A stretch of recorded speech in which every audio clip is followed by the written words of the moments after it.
Assalamualaikum warahmatullahi wabarakatuh. Dalam pertemuan kali ini, kita akan membahas tentang sistem politik masa demokrasi terpimpin.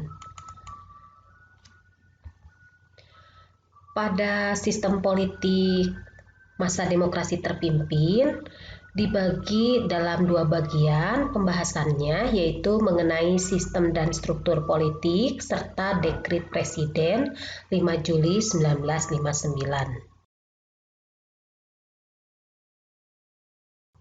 Demokrasi terpimpin di Indonesia dimulai dengan dikeluarkannya Dekret Presiden 5 Juli 1959 oleh Presiden Soekarno. Demokrasi terpimpin sering disebut juga dengan Orde Lama. Demokrasi terpimpin adalah sistem pemerintahan yang keputusan dan kebijakannya dijalankan dengan berpusat pada kekuasaan yang berada satu orang, yaitu pemimpin negara, presiden. Upaya untuk menuju demokrasi terpimpin telah dirintis oleh Presiden Soekarno sebelum dikeluarkannya Dekret Presiden 5 Juli. Demokrasi terpimpin merupakan suatu sistem pemerintahan yang telah ditawarkan oleh Presiden Soekarno sejak Februari 1957. Gagasan Presiden Soekarno ini dikenal dengan konsepsi Presiden 1957. Pokok-pokok pemikiran yang terkandung dalam konsep Presiden 1957 yaitu yang pertama, pembaharuan struktur politik di mana harus diberlakukan sistem demokrasi terpimpin yang didukung oleh kekuatan-kekuatan yang mencerminkan aspirasi masyarakat secara seimbang. 2. Pembentukan kabinet gotong royong berdasarkan imbangan kekuatan masyarakat yang terdiri atas wakil partai politik dan kekuatan golongan politik yang diberi nama oleh Presiden Soekarno sebagai golongan fungsional atau golongan karya.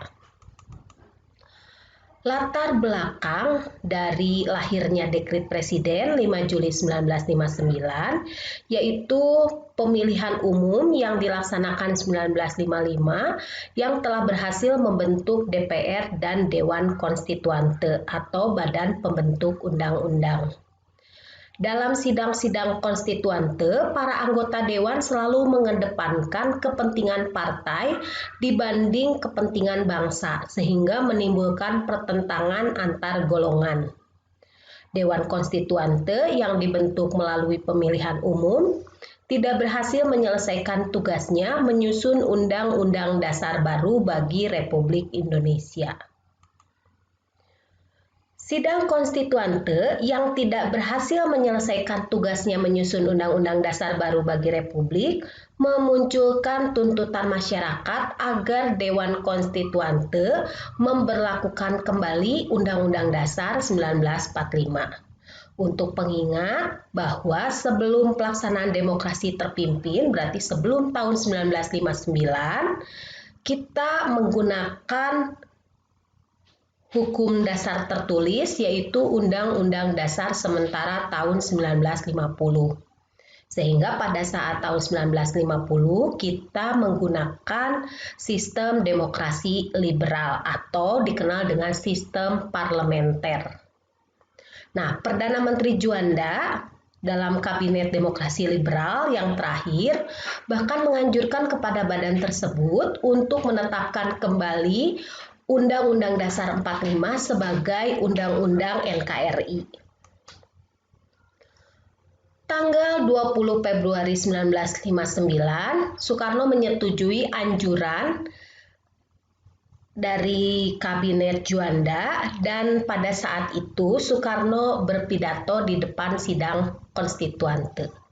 Pidato tersebut menganjurkan agar Dewan Konstituante menetapkan UUD 1945 menjadi UUD Republik Indonesia. Tanggapan usul Presiden Soekarno tersebut melahirkan sidang Dewan Konstituante dari tanggal 29 April sampai 13 Mei 1959. Dalam sidang tersebut terjadilah pemungutan suara sebanyak 3 kali. Hasil pemungutan suara lebih banyak setuju agar ditetapkan UUD 45 menjadi Undang-Undang Dasar Republik Indonesia. Namun dikarenakan jumlah suara tidak mencapai 2/3 jumlah suara yang hadir dalam sidang, maka hasil pemungutan suara tersebut tidak dijadikan keputusan. Setelah gagal mencapai kata sepakat, banyak anggota dari Dewan Konstituante yang kemudian tidak mau hadir dalam sidang-sidang Dewan selanjutnya. Sehingga tanggal 3 Juni 59, Konstituante mengadakan masa istirahat atau reses. Nah, kondisi saat Dewan Konstituante ini reses membuat situasi politik semakin genting. Konflik politik antar partai semakin panas dan memunculkan pemberontakan di daerah yang mengancam NKRI. Melihat situasi ini, Kepala Staf Angkatan Darat selaku penguasa perang pusat yaitu Ahana Sution mengeluarkan larangan bagi semua kegiatan politik. Nah, Ketua Umum PNI Suwiryo menyarankan kepada Soekarno untuk mengumumkan kembali berlakunya Undang-Undang Dasar 45 dengan suatu dekret. Melalui serangkaian panjang, maka lahirlah kesepakatan yang dikenal dengan Dekret Presiden 5 Juli 1959. Isinya, yang pertama menetapkan pembubaran Dewan Konstituante. 2. Menetapkan Undang-Undang Dasar 45 berlaku bagi segenap bangsa Indonesia dan seluruh tumpah darah Indonesia. Ketiga, pembentukan MPRS, Majelis Permusyawaratan Rakyat Sementara yang terdiri dari anggota DPR, ditambah dengan utusan-utusan dan golongan serta pembentukan DPAS, Dewan Pertimbangan Agung Sementara. Dampak dari lahirnya dekret presiden mendapatkan sambutan baik dari masyarakat, TNI, DPR, Mahkamah Agung, dan 2 partai besar, yaitu PNI dan PKI. Sehari sesudah dekret Presiden 5 Juli 1959, Perdana Menteri Juanda mengembalikan mandat kepada Soekarno dan Kabinet Karya, kabinet dari Perdana Menteri Juanda, kemudian dibubarkan.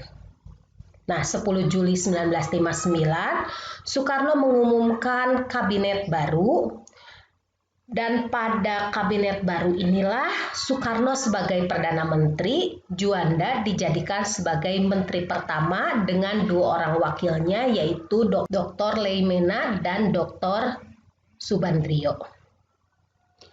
Program dari Kabinet Kerja pemerintahan Soekarno yaitu memperlengkap sandang pangan rakyat, 2. menyelenggarakan keamanan rakyat, 3. melanjutkan perjuangan menentang imperialisme dan mengembalikan Irian Barat.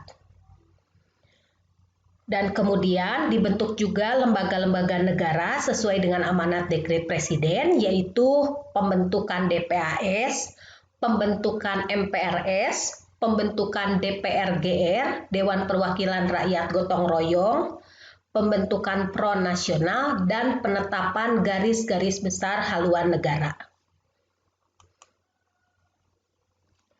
Tanggal 17 Agustus 1959, Soekarno menyampaikan pidato mengenai ideologi demokrasi terpimpin, yaitu mencakup revolusi, gotong royong, demokrasi, anti-imperialisme kapitalisme, anti-demokrasi liberal, dan perubahan secara total. Nah, amanat Presiden Soekarno tanggal 17 Agustus ini kemudian namanya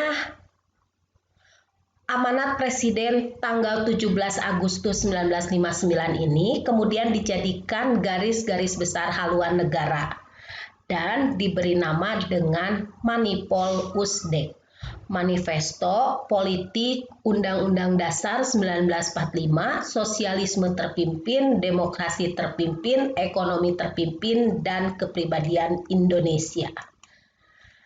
Nah, inilah materi mengenai sistem politik demokrasi terpimpin.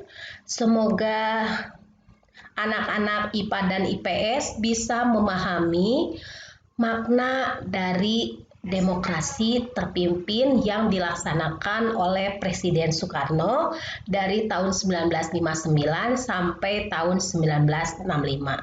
Terima kasih. Wassalamualaikum warahmatullahi wabarakatuh.